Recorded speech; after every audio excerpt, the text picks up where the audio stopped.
is an ancient topic, and Upanishads are the ancient scriptures to explain consciousness.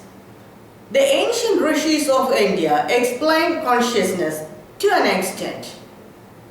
Then it was only the subject for the rishis, but now this topic is of great interest to the scientists, philosophers and spiritualists. The rishis of India, the ancient rishis of India, they introspected their own self, and they were able to reveal, or they were able to analyze that the base of every human being is not different from the base of this creation. That is, this self is not different from the universal base. Atma and Brahman, these are the words that describe about this consciousness. Many philosophies based on Hinduism view Atma and Brahman in their own way. And Advaita philosophy also views Atma and Brahman in their own way. Brahman is said by many words, is explained by many words as pure consciousness, intelligence, universal consciousness, sentience, awareness. And in Sanskrit it is said as Chaitanya, Chit, Purusha, Paramatma.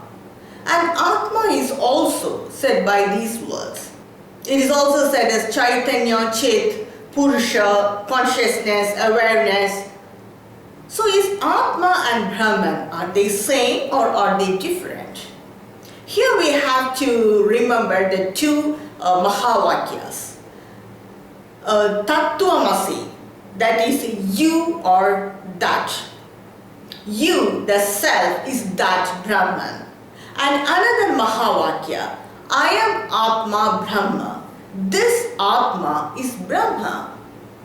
Brahma or Atma, they both explain about that pure consciousness. It is said about this pure intelligence, that is the pure Chaitanya, without any trace of ego or the interference of the intellect. That pure Chaitanya, when viewed from the universal perspective, it is said as Brahman. When that same Chaitanya, when viewed from the individual perspective, it is said as Atma. That is the self. This self, Atma, is not different from Brahman. They both say about the pure intelligence, the pure consciousness, which is the substratum of this creation. The rishis of India, they were able to realize that it is not easy for an ordinary mind to grasp the universal abstract principle. So they introspected their own self and they expanded their introspection, and they were able to reveal that this self is infinite. It is Brahman. This Atma is Brahman. Actually, this introspection is a two-step. It's of two steps. The first is we have to differentiate between the Atma and Anatma. Atma, the pure intelligence, is different from the Anatma, which is the body-mind complex. Actually, here only the duality exists.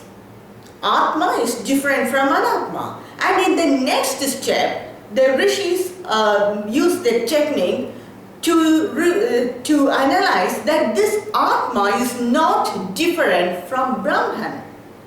This Atma self is not different from the base of this creation, which is Brahman. This creation is superimposed on Brahman. Brahman expresses itself as different objects and matters. It is, this entire creation is an appearance on Brahman. This they were able to find out in the second step. That's why they said in the Upanishads, in the Mahavakyas, as this Atma is Brahman. I am Atma Brahma. Brahman is the fundamental reality which cannot be reduced or divided further. So Atma and Brahman, they both are same. that pure Chaitanya without any trace of ego or interference of the intellect. When it is viewed from the individual perspective, it is said as Atma, that is the self of every human being.